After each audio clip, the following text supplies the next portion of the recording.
जून 2024 में हमने जब वेरिफिकेशन किया तब आंकड़े आए 21 लाख। तब हमारी सरकार को 6 महीना हो चुके थे, तो 6 महीने में वो हमारा काम भी शामिल है। और उसके बाद जो हुआ कुल मिलाकर 10 लाख कनेक्शन, केवल कनेक्शन नहीं, पानी सहित नल के कनेक्शन हमने दिए हैं। ये हमारी उपलब्धि है। और माननीय नेता प्रतिपक्ष जी ने जो प्रश्न किया है, संशोधित उत्तर उनको दिया है, संशोधित उत्तर दिया है। 15 लाख का अंतर आप हमें छोड़कर गए। 21 लाख घरों में पानी आ रहा था जून 2024 में। आपने दिसंबर तक दर्ज किया था 36 लाख। 6 महीने में जो हमने काम किया और आप 15 लाख का डिफरेंस छोड़ के गए थे, उसे पूरा कर रहे हैं। संशोधित उत्तर माननीय वरिष्ठ सदस्य नेताजी को दिया है। ठीक है माननीय अध्यक्ष महोदय, अब फिर से एक प्रश्न उसी उत्तर में पूछ रहा हूं अध्यक्ष महोदय। दिसंबर में सरकार बन गई 23 में, जून तक के आपने काम किया, बहुत काम किया। अब ये बता दिए कि इस 7 महीने में आपने कितने नल कनेक्शन दिए और कितनी राशि खर्च की?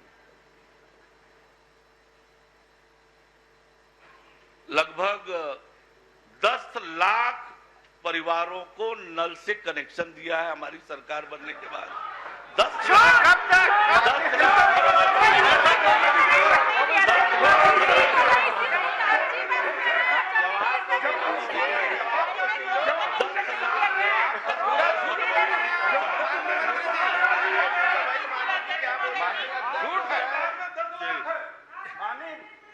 अध्यक्ष महोदय, उप मुख्यमंत्री जी जवाब नहीं दे पा रहे हैं।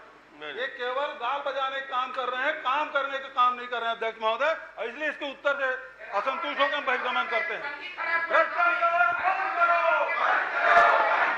जेब भरने का काम तो आप लोगों ने किया, जेब भरने का काम तो आप लोगों ने किया। क्रमांक 4 श्री धर्मलाल कौशिक।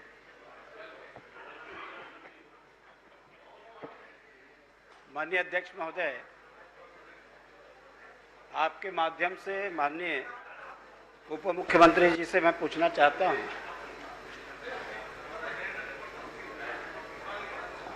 कि कुछ संस्थाओं के द्वारा जिस प्रकार से कूट रचित दस्तावेज और फर्जी दस्तावेज के आधार पर उन्होंने काम प्राप्त किए और वो बाद में प्रमाणित भी हुए, तो मैं आपसे ये पूछना चाहता हूं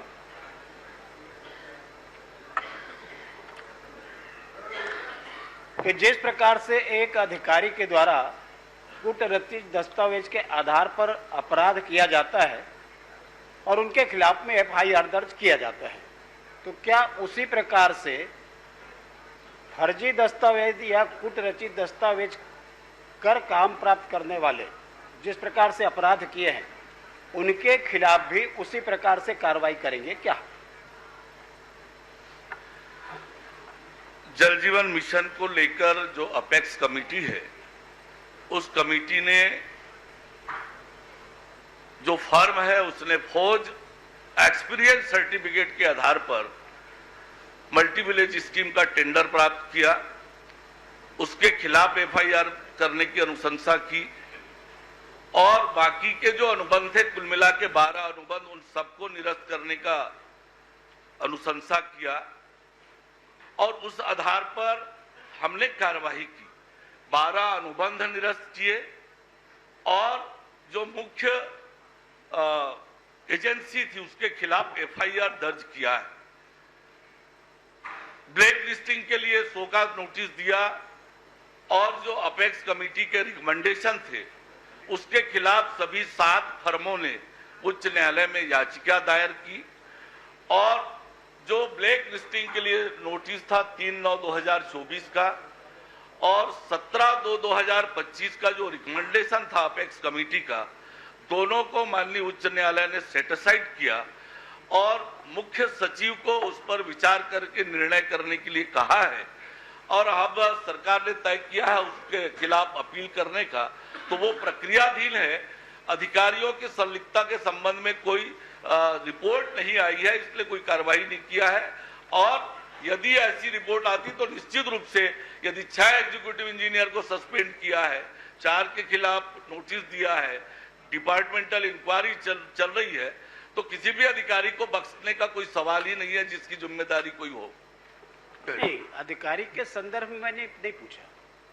मैं तो ये पूछा कि जैसे इन्होंने फर्जी दस्तावेज के आधार पर काम प्राप्त किया और अपराध किया, शासकीय अधिकारी यदि उसी आधार पर कोई दस्तावेज प्रस्तुत करे तो उनके खिलाफ में एफआईआर की जाती है।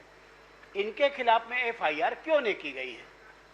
जब इसको प्रमाणित पाया गया है और उच्च स्तरीय जो जांच कमेटी उसमें केवल आपने एक के खिलाफ में किया है, बाकी के खिलाफ में आपने नहीं किया है।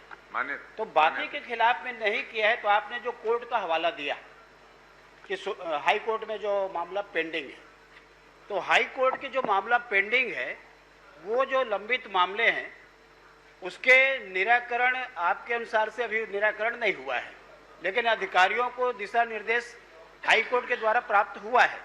तो इसमें आपने कहा है कि किया जा रहा है उसको, तो कब तक किया जाएगा, मैं ये पूछ रहा हूं आपसे।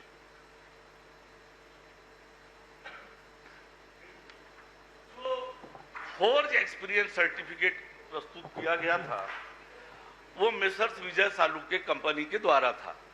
बाकी की जो 6 एजेंसी है वो ज्वाइंट वेंचर में उन्होंने 12 एग्रीमेंट किए थे।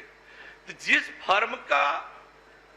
फर्म ने फोर्ज एक्सपीरियंस सर्टिफिकेट प्रस्तुत किया था उसके खिलाफ हमने एफआईआर की है। बाकी लोगों का ज्वाइंट वेंचर में जो टेंडर हुआ था उन सबके अनुबंध निरस्त किए हैं और हम उनकी ब्लैक लिस्टिंग भी कर रहे थे और ब्लैक लिस्टिंग के लिए शोकॉज नोटिस दिया था। माननीय उच्च न्यायालय ने उससे क्वेश्च किया, अब उस पर अपील करने की हमारी प्रक्रिया चल रही है। माननीय उच्च न्यायालय का जैसा आदेश होगा, पर किसी भी अनियमितता को बर्दाश्त करने का प्रश्न ही नहीं है। माननीय अध्यक्ष महोदय, मैं माननीय उप मुख्यमंत्री जी से पूछना चाहता हूं कि उस समय आपने एक जवाब दिया था पिछले समय प्रश्न में कि जहां पर जल का स्रोत नहीं है और वहां पर यदि जो भुगतान की स्थिति है और जानबूझकर कि इन्होंने उस प्रकार के जो काम किए हैं 70% से अधिक उनका भुगतान नहीं किया जाएगा, 60%। हाँ, तो उसमें आज मैं केवल एक आपको उदाहरण बताना चाह रहा हूं, आज के ही प्रश्न में है। लता उसेंडी जी का प्रश्न है और 15 नंबर में है 80% से अधिक भुगतान हो गया है, 22 ग्रामों में पेयजल अभी भी प्रारंभ नहीं हुआ है, 80% उसका भुगतान हो चुका है। ये तो आज के प्रश्न में है, लेकिन ऐसे कई मामला है। तो जब उस समय आपने आदेश किया उसके बाद किस अधिकारी के द्वारा भुगतान किया गया? आपके जो आदेश का अवहेलना किया गया, ऐसे अधिकारी के विरुद्ध में आप कार्रवाई करेंगे क्या? माननीय अध्यक्ष महोदय। माननीय अध्यक्ष महोदय, एक तो 60% वाला कोई कमिटमेंट नहीं था। माननीय अध्यक्ष महोदय, ये इस सदन का कागज है और इसमें साफ मंत्री जी ने ये कहा है कि मैं सदन के सामने ये स्पष्ट रूप से कहूंगा, किसी भी ठेकेदार का जब तक काम पूरा नहीं होगा 70% से अधिक भुगतान नहीं करेंगे। ये सम्मानित विधानसभा से आया हुआ कागज है और इसी सदन में इन्होंने ये बात कही है। और इसके बाद जो विभाग है वो गुमराह कर रहा है। जो माननीय का सवाल है उसमें बिल्कुल साफ लिख दिया गया है कि ऐसी कोई कमिटमेंट नहीं है।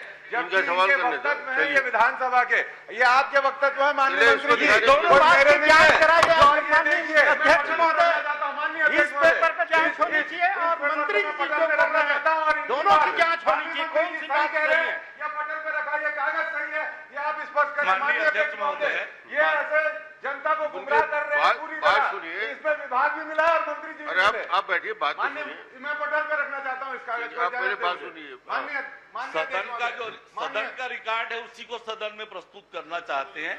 मैंने कहा कि 60% वाली बात नहीं थी, मैंने ये नहीं कहा कि 70% वाली बात नहीं थी, 70% वाली बात माननीय थी। अध्यक्ष जी, मैं ये पूछना चाहता हूँ तो विभाग इसमें इस प्रश्न में तो इसका साफ तरीके से ये कह दिया है कि इसमें ऐसा कार्रवाई नहीं करेंगे है। क्या? जब 70% सम्मानित कौशिक जी ये पूछ रहे हैं कि ऐसा कोई कमिटमेंट है तो इस पे विभाग ये जवाब देता है ऐसा कोई कमिटमेंट नहीं है। ये तो कह रहे हैं, चिल्ला रहे हैं। मानिए मानिए ये क्या क्यों खड़े हैं आप? हम अपनी बात रख रहे हैं, क्यों नहीं कहेंगे? आप जब खड़े होते हो तो आप कैसे खड़े हो? आप कैसे खड़े हो? आप कैसे खड़े हो? आप कैसे खड़े हो सकते हो? बैठो चुपचाप।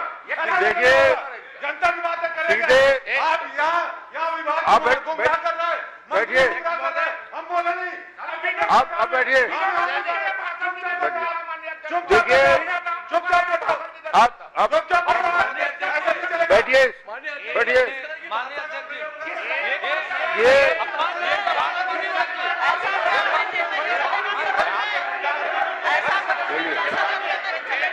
चलिए बैठिए, चलिए।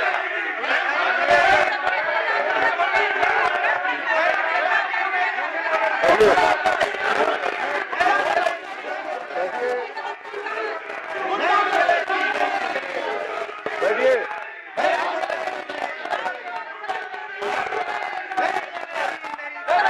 बैठिए, बैठिए। खड़े होने की जरूरत नहीं। बैठिए।